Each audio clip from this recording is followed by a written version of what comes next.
Innal hamdalillah nahmaduhu wa nasta'inuhu wa nastaghfiruh wa na'udzu billahi min syururi anfusina min sayyiati a'malina. Asyhadu an la ilaha illallah wahdahu la syarikalah wa asyhadu anna Muhammadan abduhu wa rasuluhu alladzi la nabiyya wa la rasula ba'dah. Allahumma shalli wa sallim wa barik ala Muhammad wa ala alihi wa sahbihi wa man tabi'ahum bi ihsan, amma ba'd. Melanjutkan kajian Bulughul Maram bab saum, halaman 292, hadis 691. Halaman 292, hadis 691. Wa an Jabir bin Abdullah radhiyallahu anhuma, hadisnya dari Jabir bin Abdullah, anna Rasulullah sallallahu alaihi wasallam, Rasulullah sallallahu alaihi wasallam kharaja amal fathi, keluar pada hari Fatu Makkah, pada tahun Fatu Makkah, ila Makkah, ke Makkah. Ini maksudnya berangkat untuk Fatu Makkah tahun 8 Hijriah, fi Ramadana, pada bulan Ramadan. Jadi Fatu Makkah itu terjadinya pada bulan Ramadan.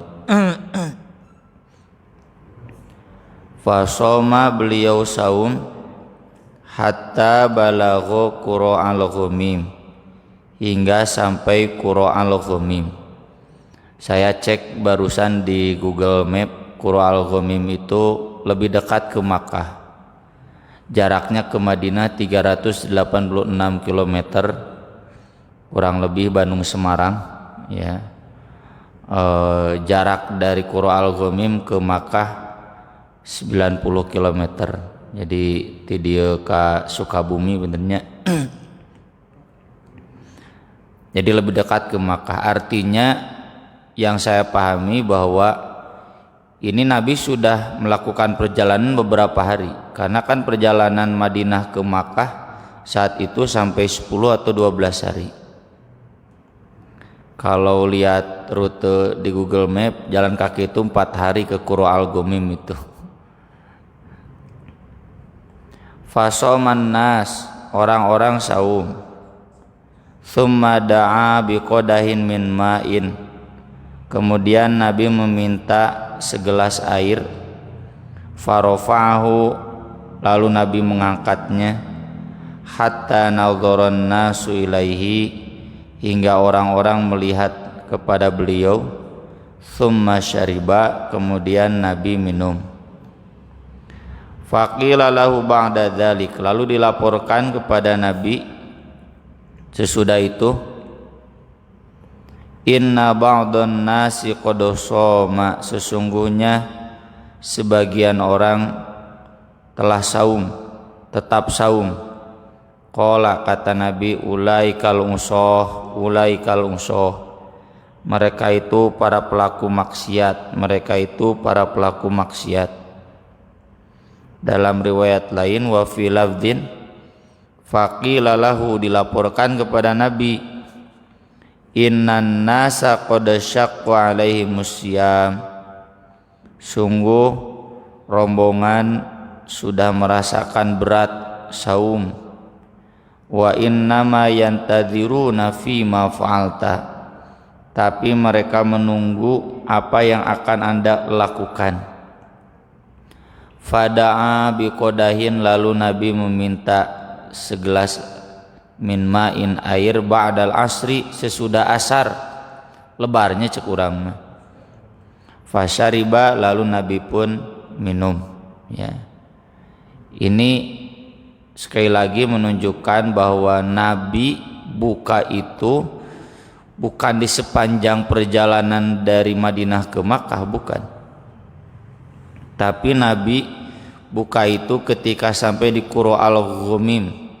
Mungkin ini di hari yang kelima atau keenam ya, walau a'lam, Karena perjalanan Madinah ke Makkah kurang lebih 10 hari ya, atau 12 hari, 10 sampai 12. Kalau ini lebih dekat ke Makkah ya kurang lebih mungkin 7 atau 8 hari. Jadi hari ke-7, hari ke-8 baru Nabi dapat laporan bahwa rombongan sudah enggak kuat saum. Mungkin sahurnya sedikit, bukanya sedikit, maklum di perjalanan. Maka Nabi pun kemudian buka, karena rombongan menunggu Nabi. Kalau Nabi nggak buka, mereka tidak akan buka, tapi mereka berat. Maka Nabi pun terpaksa buka. Meski Nabi itu kalaupun tidak buka tidak jadi soal. Nabi kan di hadis yang kemarin wisol itu, Nabi itu diberi makan, diberi minum oleh Allah, ya kuat. Ya. Tapi karena kaitannya rukhsah, Nabi memberikan teladan, silakan. Nah, maka hadis di sini sabda Nabi itu adalah para pelaku maksiat. Para pelaku maksiat tentu maksudnya ditujukan kepada orang-orang yang saum ketika safar padahal mereka kepayahan.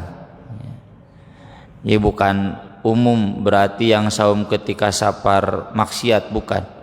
Ini ditujukan kepada orang yang saum ketika safar padahal mereka payah, ya, ripuh, susah. Lebih jelasnya lagi di hadis berikutnya dari Hamzah bin Amr al-Aslami radhiyallahu anhu qala. Ini dua hadis disatukan ya. Aslinya nggak begini. Ini murni kesalahan dari pihak penerbit. Ini kitab percetakan di Indonesianya, bukan dari Bulughul Maromnya. Ia bertanya kepada Rasulullah, "Ya Rasulullah, ajidu bi quwwatan ala siyam fis safar." Aku kuat saum ketika safar. Fahal alayya junahun? Apakah saya dosa kalau saya saum ketika safar? Saya baca dulu yang ada di sini. Maka Rasulullah sallallahu alaihi wasallam menjawab, "Hiya rukhsatun minallah." Itu adalah rukhsah dari Allah. Faman akhadha biha fahasanun. Siapa yang mengambilnya bagus. Wa man ahabba an yasuma fala junaha alaihi. Siapa yang ingin saum tidak dosa. Jadi yang saum tidak dosa, yang buka juga bagus. Bagus kalau memang dia harus buka, ya. Riwayat Muslim wa asluhu fil muttafaq alaih min hadits Aisyah anna Hamzah bin Amrin sa'ala, bahwasanya Hamzah bin Amr bertanya. Yang lengkapnya begini, Pak. Hamzah bin Amr berkata, "Ini asrudus syam." Saya saum setiap hari. Afa asumu fis safar? Bolehkah saya saum ketika safar? Nabi menjawab, "In syi'ta fasum wa in syi'ta fa'aftir." Kalau kamu mau silakan saum, kalau kamu mau silakan buka. Ini yang dijadikan dalil oleh para ulama, sepakat boleh saum setiap hari asal kuat. Buktinya ini Hamzah bin Amr ngomong ke Nabi, "Saya tahu saum tiap hari, termasuk safar pun saya ingin saum." Kalau memang haram saum setiap hari, pasti Nabi larang, ya saat itu juga. Tapi Nabi tidak melarangnya, menunjukkan boleh. Bahkan kata Nabi, seandainya ketika safar pun dia saum silakan kalau kuat. Kalau buka juga silakan. Ya, ini menunjukkan saum ketika safar itu dikembalikan pada kekuatan masing-masing. Dan ini sudah kita bahas kemarin ya dalam sesi tanya jawab. Hadis-hadisnya lebih lengkapnya ada di website atau Institute. Hadis berikutnya wa Ibnu Abbas radhiyallahu anhuma qala rukhisa li syaikhil kabir an yuftira. Diberi rukhsah bagi kakek-kakek yang tua renta untuk buka, tidak saum Ramadan. Wa yut'ima an kulli yaumin miskinan. dan memberi makan setiap harinya seorang miskin, ya. Jadi ini jelas yang kemarin juga kita sudah bahas, fidyah itu artinya tebusan, ya, atau ganti. Itu dihitung tiap hari, satu orang miskin satu kali makan. Wala qada alaihi, dan tidak ada qada untuknya. Nah, ini nanti yang kemarin kita singgung, ya, fikihnya. Kenapa tidak ada qada? Karena memang kakek-kakek itu nggak bisa saum. Jangankan di luar Ramadan, di Ramadan saja nggak bisa, maka tidak ada kewajiban qada. Yang kedua, ada yang memahami fikih berarti kalau ada fidyah tidak ada qada gitu. Dan itu memang fikih Ibnu Abbas dan Ibnu Umar. Cuma bertentangan dengan fikih jumhur sahabat, jumhur ulama, dan 4 madhab, ya. Kalau 4 madhab tergantung apakah dia bisa qada atau tidak. Kalau bisa qada ya wajib qada meskipun fidyah, ya. Tapi kalau tidak bisa qada maka tidak wajib qada, ya. Ini kakek-kakek ini wajib fidyah, tidak qada karena memang tidak mampu qada. Dah disebut gering, bisa kene ke masjid, berarti tidak sakit, ya, cuma nggak kuat. Nah, hal yang sama nanti berlaku buat ibu hamil dan menyusui. Dikecualikan kalau yang nifas, Pak, ya. Kalau yang nifas itu jelas, nifas itu haram saum. Kayak ibu-ibu yang haid, kalau haram saum ya qada, nggak ada fidyah. Jadi kalau ibu hamil, ibu menyusui, disebut sakit tidak, udah sehat, ya. Mereka buka itu karena mereka payah kayak kakek-kakek, tapi mereka masih mampu qada. Maka dari itu jumhur ulama memfatwakan ya qada ya fidyah. Meski tadi saya juga tidak bisa menutup mata bahwa Ibnu Abbas dan Ibnu Umar menganjurkan cukup fidyah saja. Selama ada fidyah tidak ada qada, ya. Dan saya sudah jelaskan tempo hari yang lalu, kalau bisa kita pilih yang lebih selamat buat ibu hamil dan menyusui itu qada plus fidyah. Ngan rata-rata cek ibu-ibu capek jeung qada mah fidyah hungkul weh. Ya itu silakan, ya. Da teu tiasa dipaksa atunya fikih mah. Kemudian hadis berikutnya ini tentang orang yang bersetubuh jima dengan istrinya ketika saum.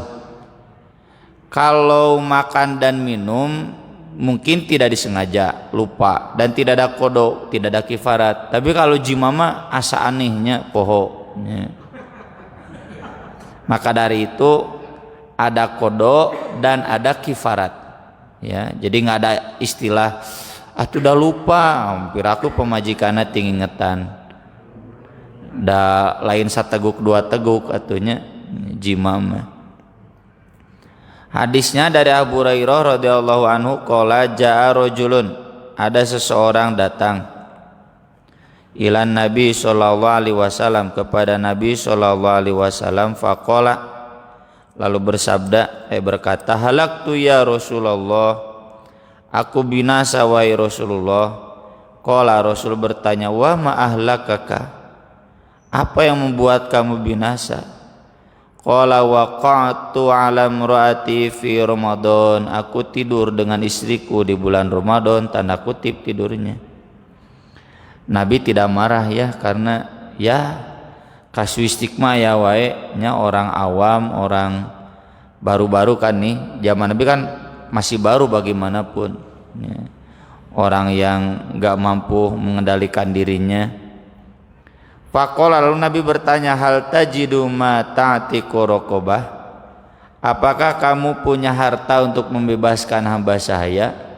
Dalam riwayat lain dia menjawab, raqabah itu kan leher, aku nggak punya kecuali leher aku, cenah gitu. Kan memang hamba saya simbolnya dibelenggu lehernya dulu. La, tidak punya. Lalu kata Nabi, fahal tastati' an tasuma syahraini mutatabi'ain, kamu mampu enggak saum 2 bulan berturut-turut? Wah cenah boro-boro sabulan lagi batal, kemudian 2 bulan ya. Qala la, tidak kuat. Lalu kata Nabi, fahal tajidu ma tut'imu sittina miskinan, kamu punya enggak makanan buat memberi makan ke 60 orang miskin? Ini kan jadi simbol ya, 60 karena 2 bulan saumna, mun sabulan berarti 30 gitulah ya, fidyah begitu kan. Fidyah itu berarti 30 miskin tuh, 30 porsi karena saumnya 30 hari. Kalau ini 60 karena sebanding dengan kifarat tadi saum 2 bulan. Qala la, enggak punya cenah nya, nyecek urang menurus tunjung gitu. Nya sangsarai nafsu gede. Tsumma jalasa, kemudian Nabi duduk. Fautian Nabi sallallahu alaihi wasallam bi'araqin fi tamrun. Kemudian ada yang memberi kepada Nabi sekarung kurma. Dalam riwayat lain 15 kilo. Ya, 15 kilo berarti setengah karung beas. 15 kilo maaf, 15 sok ya. 15 sok kalau dikali 2,5 berarti kurang lebih 40 kiloan ya. Faqala, lalu kata Nabi, tasaddaq bihada, silakan nih kamu sodakohkan ini. Ya karena dia nggak punya maka dia dikasih buat bayar fidyah. Tapi nah ini a'ala afqara minna, apakah kepada orang yang lebih fakir daripada kami? Fama baina labataiha, tidak ada di antara 2 perbatasan kampung kami, ahlu baitin, satu keluarga pun, ahwaju ilaihi minna, yang lebih membutuhkan kurma ini kecuali kami gitu. Jadi miskin kabina-bina nya miskin nafsu gede. Fadaikan Nabi sallallahu alaihi wasallam, Nabi sampai tertawa, hatta badat anyabuhu, sampai terlihat gigi serinya. Tsumma qala, lalu kata idhab, ya jika syandit kaditu cenah meureunnya, fatimhu ahlaka, silakan berikan ke keluarga kamu. Nah ini jadi dalil bahwa maksud memberi 30 miskin itu tidak harus 30 orang, boleh juga 1 orang tapi 30 porsi. Ini buktinya kan gak jadi dibagikan ke 60 miskin, tapi ke seorang miskin, cuma volume makanannya buat untuk 60 orang. Maka fidyah pun demikian, boleh ke 1 orang tapi memang nilai makanannya untuk 30 hari. Kalau batalnya bapak-bapak atau kakek-kakek 30 hari. Dan ukurannya tadi 15 sok. 15 sok untuk 60 berarti 1 soknya untuk 4 orang ya. Jadi ukurannya 4 hari 1 sok, berarti kalau 30 hari nya hitung we ya, kurang lebih 7,5 sok. 1 soknya kan 2,5 kilo kalau beras, berarti ukuran 2,5 kilo itu buat 4 orang ya. Nya dibulatkan 0,5 kilo atau dilebihkan lah ya, 8 os misalkan, itu ukurannya untuk 1 orang. Kalau dikali 30 berarti 2,5 kilo dikali 20 berapa Pak? 50 kilo ya. 2,5 kilo jangan 20 kan 4 hari. 30 dibagi 4 berapa Pak? Ya 28 kan? 7 ya. Jadi 2,5 kali 7,5 gitu ya. 2,5 kali 8 aja berarti berapa? 8 ya. 20 kilo. Ya kurang lebih lah 1 karung lah ya. 1 karung beras itu untuk 30 hari. Ya. Begitulah ngitungnya. Saya lupa ngakotret-kotret dulu nih. Ngadadak ngageblek. Kemudian berikutnya wa an Aisyata wa ummi Salamata radhiyallahu taala anhuma anna Nabiyya sallallahu alaihi wasallam kana yusbihu junuban min jima'. Nabi sallallahu alaihi wasallam pernah masuk waktu subuh dalam keadaan junub akibat jima atau dari jima. Tsumma yaghtasilu wa yasumu, kemudian mandi dan saum, muttafaq alaih. Wa zada Muslim fi hadits Ummi Salamah wala yaqdi, dan beliau tidak qada. Berarti junub tidak membatalkan saum.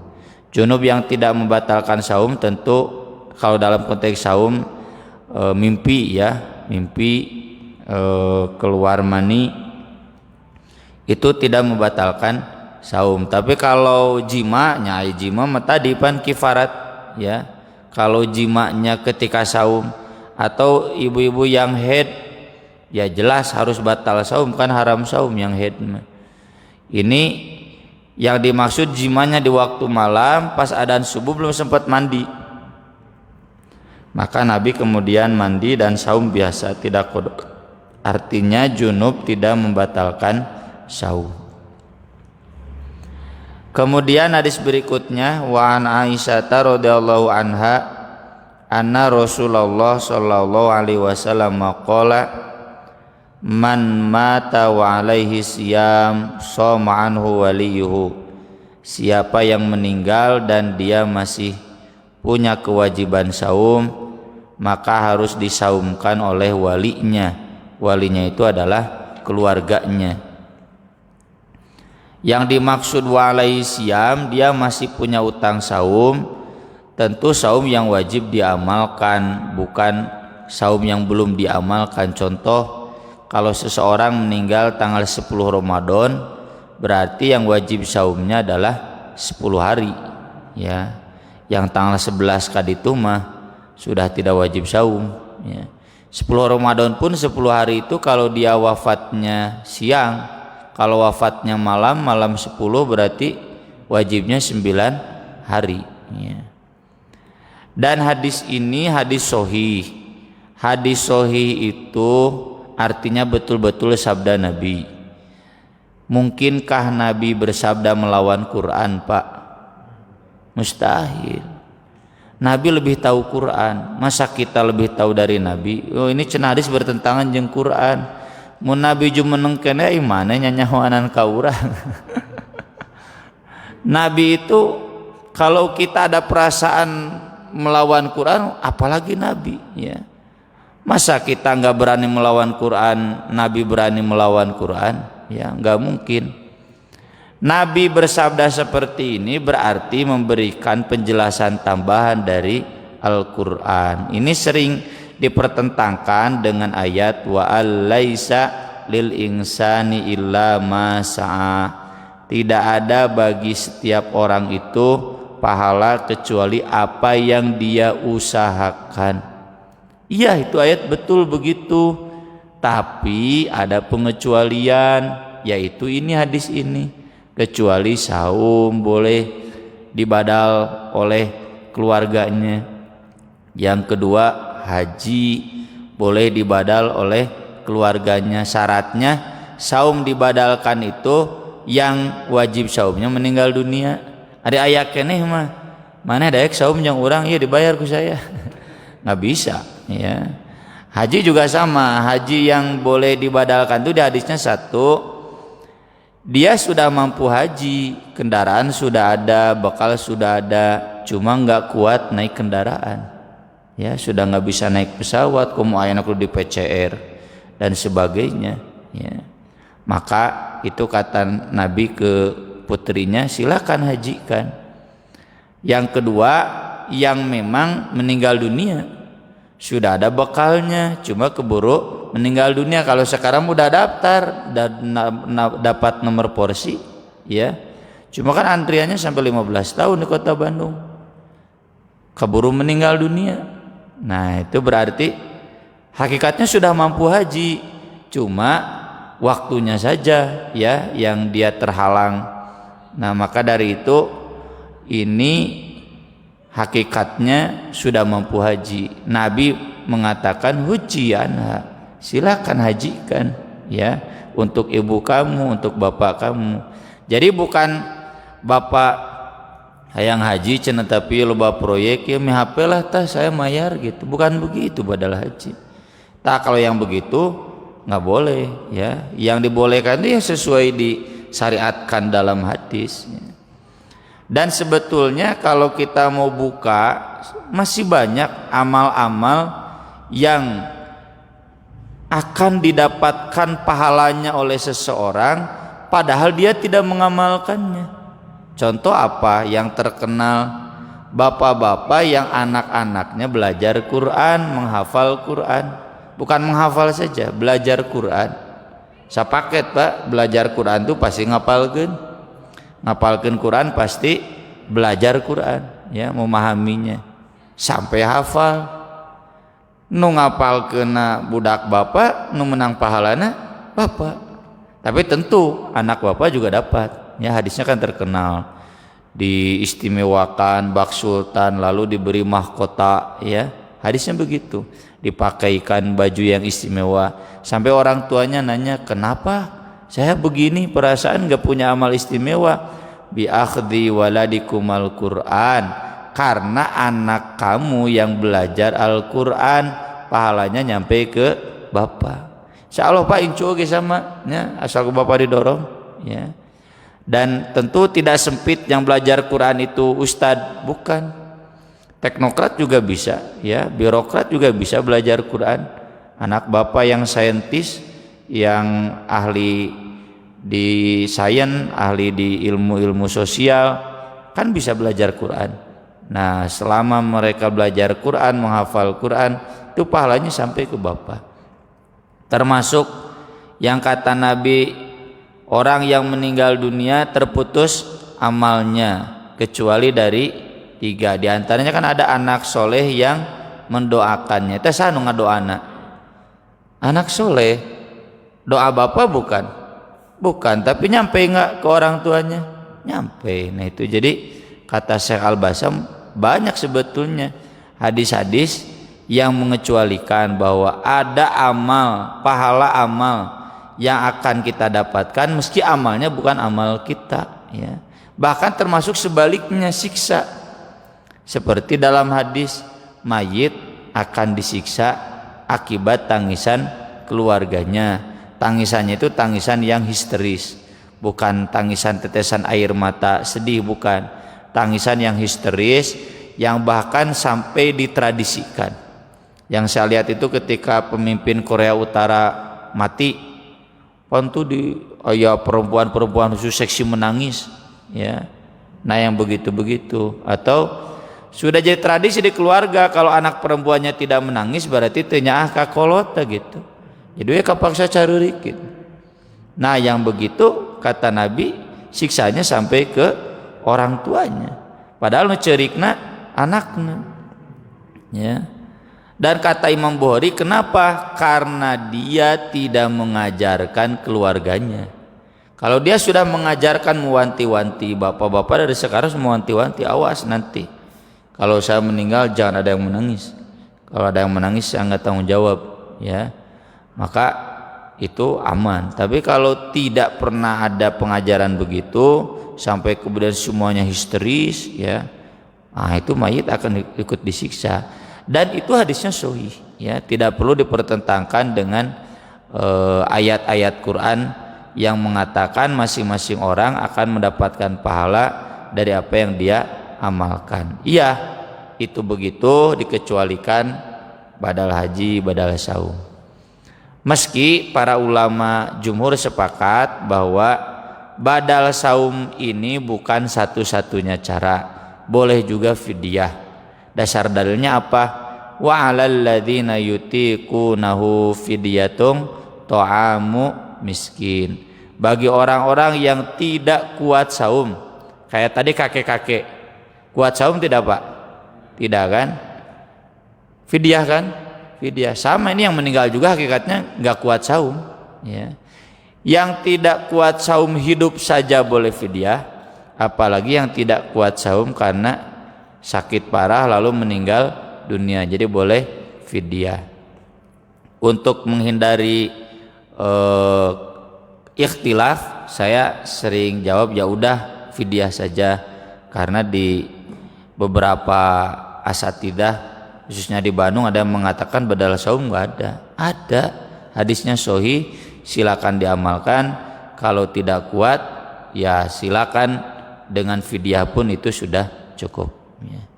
Sekian, ini bab saum sudah selesai. Insyaallah nanti kita sambung dengan sesi tanya jawab. Aku qouli hada wa astaghfirullah li wa lakum. Subhanakallahumma bihamdik asyhadu an la ilaha illa anta astaghfiruka wa atubu ilaik. Wassalatu wassalamu ala Rasulillah. Wassalamualaikum warahmatullahi wabarakatuh. Wa man walah amma ba'd. Baik, kita buka sesi tanya jawab. Mangga Pak Ji.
Yang pertama terkait sapar mah kan jelas ada dalilnya kodok. Faman kana minkum maridon aw ala safarin. Kasus Nabi tadi kan Nabi nggak perlu buka, tapi Nabi sengaja buka untuk memberikan rukhsah kepada para sahabat yang sudah tidak kuat. Jadi kalau saya takut payah, ya tidak akan saum safar, ya nggak apa-apa, bukan fidyah, pastinya qada, karena di Al-Qur'annya juga jelas faman kana minkum maridon aw ala safarin. Yang jadi masalah itu ibu hamil dan menyusui, nggak ada ayat Quran hadisnya gitu. Maka dari itu para ulama jumhur mengategorikannya yutikunahu fidyah, tapi karena masih bisa qada maka juga harus kodok begitu. Kalau kakek-kakek semuanya sepakat, kakek-kakek mah karena ada dalilnya cukup fidyah saja, karena nggak mungkin kodok gitu ya. Yang kedua terkait badal haji, nanti kita bahas di bab haji. Intinya yang membadali itu harus orang yang sudah pernah haji. Terkenal hadisnya hadis Syubrumah. Yang membadal Syubrumah itu ternyata bukan keluarga dekatnya, tapi keluarga jauhnya, tetangganya ya. Oleh karena itu boleh oleh siapa saja asal dia sudah pernah haji dan niatnya satu. Di hadis Syubrumah itu niatnya satu, nggak boleh satu orang buat 10 orang, enggak ya. Jadi kalau saya berangkat badal haji untuk ibu saya misalkan, ya udah tuh ibu saya saja, tidak dengan bapak saya, ya, tidak dua, ya. Itu nanti dibahas di bab haji. Kemudian yang ketiga apa Pak Haji ya? Oh iya, mayit yang disiksa. Tangisan keluarga itu karena umumnya yang menangisi adalah keluarga, tentu berlaku umum. Buktinya Nabi SAW ketika cucunya meninggal dunia, lalu beliau meneteskan air mata. Sahabat bertanya, kenapa Anda menangis? Kan tidak boleh menangis. Nabi bersabdanya umum, innallaha la yu'adzibu bidam'il ain wala bihuznil qalb. Allah tidak akan menyiksa karena tetesan air mata dan sedihnya hati. Walakin yu'adzibu bihadza wa hadza. Tapi Allah menyiksa itu karena ini yang sampai histeris dan ini yang sampai mukul-mukul. Itu kalimat umum berarti siapa saja, ya, termasuk dalam konteks tokoh politik berarti para pengikutnya, dalam konteks artis berarti para fansnya, ya. Jangankan sudah mati, masih hidup saja, ya. Saya dulu nonton konser Michael Jackson di TV, jarak bleh teu kaharti. Naon careurik gitu.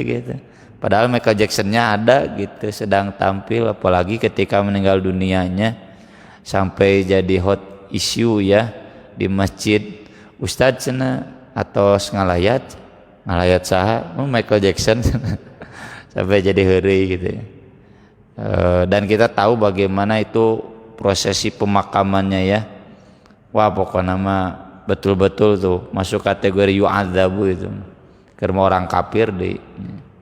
Begitu mungkin Pak Haji. Ya. Enggak Pak Haji.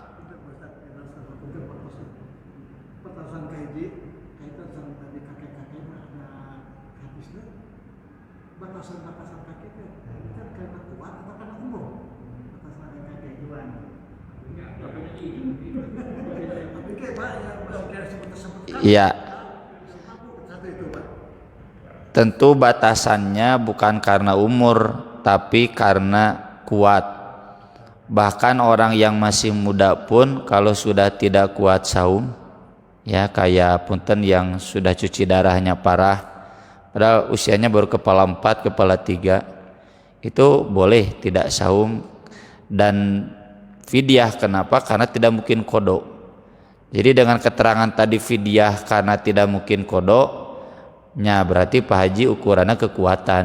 Dia tidak kuat saum dan juga tidak kuat qada, begitu. Pak, mangga. Kalau seandainya selama bulan Ramadan ini tiap puasa karena sakit, diponis oleh dokter katakan 10 hari karena dia mungkin COVID-19 di bulan puasa. Terus masalah fidyah boleh setengah-setengah, maksudnya 5 hari fidyah, 5 hari qada karena kemampuannya 5 hari. Dua itu. Yang ketiga, maaf ini yang kedua aja. Yang kedua ini keluar daripada ini, keluar daripada konsep yang dijelaskan oleh Pak Ustaz tadi. Kaitan dengan masalah doa. Kalau orang tua pasti ada. Apakah berkuat termasuk konsep kita dalam kita atau tidak di dalam orang tua atau terbaik? Yang ketiga, seperti apa yang diberikan oleh Pak Ustaz tadi, bahwa orang yang meninggal itu putus hubungannya dengan orang hidup, hilang 3 hal. Pertama, anak yang soleh yang selalu mendoakan ibu lamanya. Pertanyaan saya, kenapa mesti disebut utama anak yang soleh yang selalu mendoakan ibu lamanya? Karena anak yang soleh pasti tidak ada harus sebutkan, tidak ada anak soleh pasti mendoakan ibu lamanya. Terima kasih Pak Ustaz.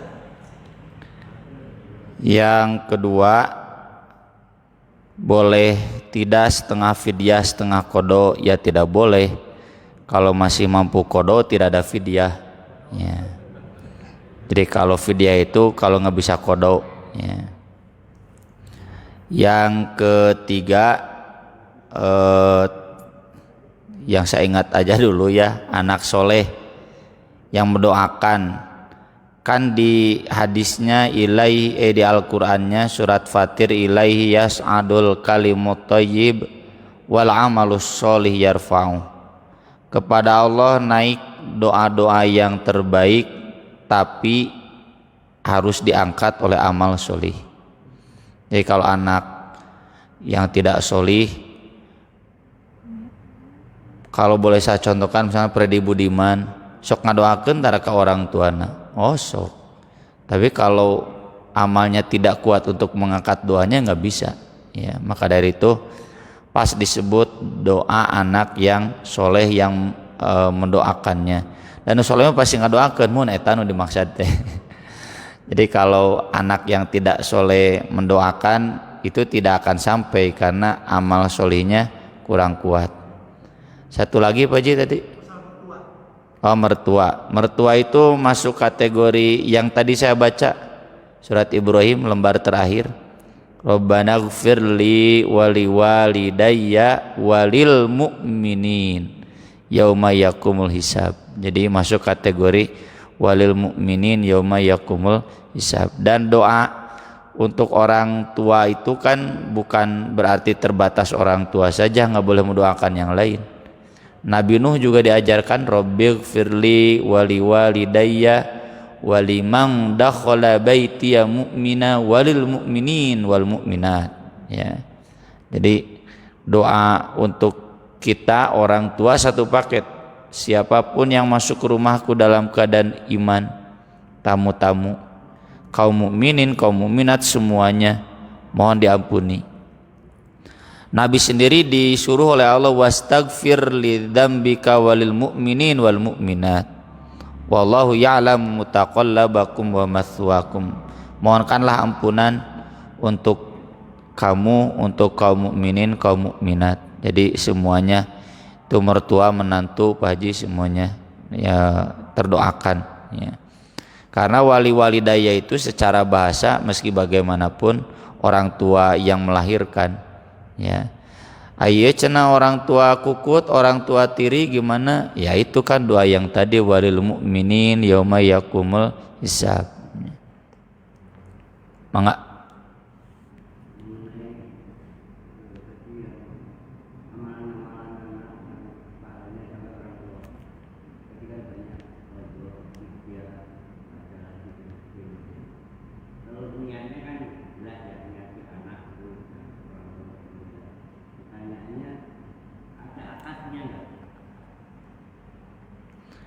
Kalau akad itu kaitannya transaksi antara dua orang, nikah, dagang. Kalau doa dengan niat sudah cukup.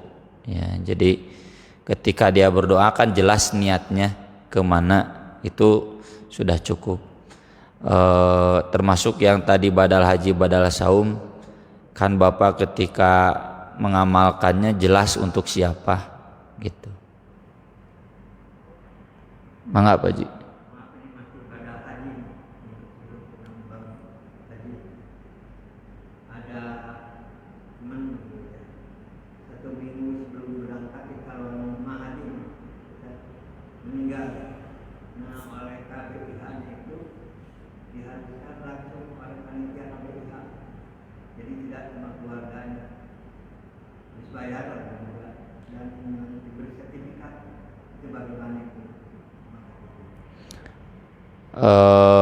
Badal haji yang harus ke KBIH-nya ada sertifikat, itu nggak ada dalilnya, itu teknis saja. Kalau dalilnya kan diutamakan keluarga, jadi keluarga ya sebaiknya. Kalau bapak nggak bisa harus ke KBIH, tamak KBIH-na neangan duit. KBIH nu neangan duit, jadi memanfaatkan momentum ini harus dibadalkan, enggak ya. Bukan oleh KBIH kan, wajibnya itu untuk keluarganya. Jadi kalau keluarganya masih bisa, keluarganya saja. Ya, nggak usah ke KBIH itu. Dan nggak usah ada sertifikat juga ya. Zaman Nabi juga nggak ada sertifikat badal haji. Maksudnya mungkin untuk memastikan ya, menguatkan. Ada lagi? Cukup? Ya baik. Terima kasih atas perhatiannya.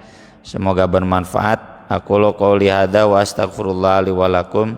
Subhanakallahumma bihamdik asyhadu an la ilaha illa anta astaghfiruka wa atubu ilaik. Wassalatu wassalamu ala Rasulillah.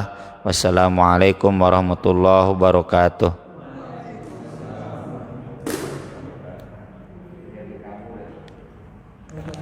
Sami-sami.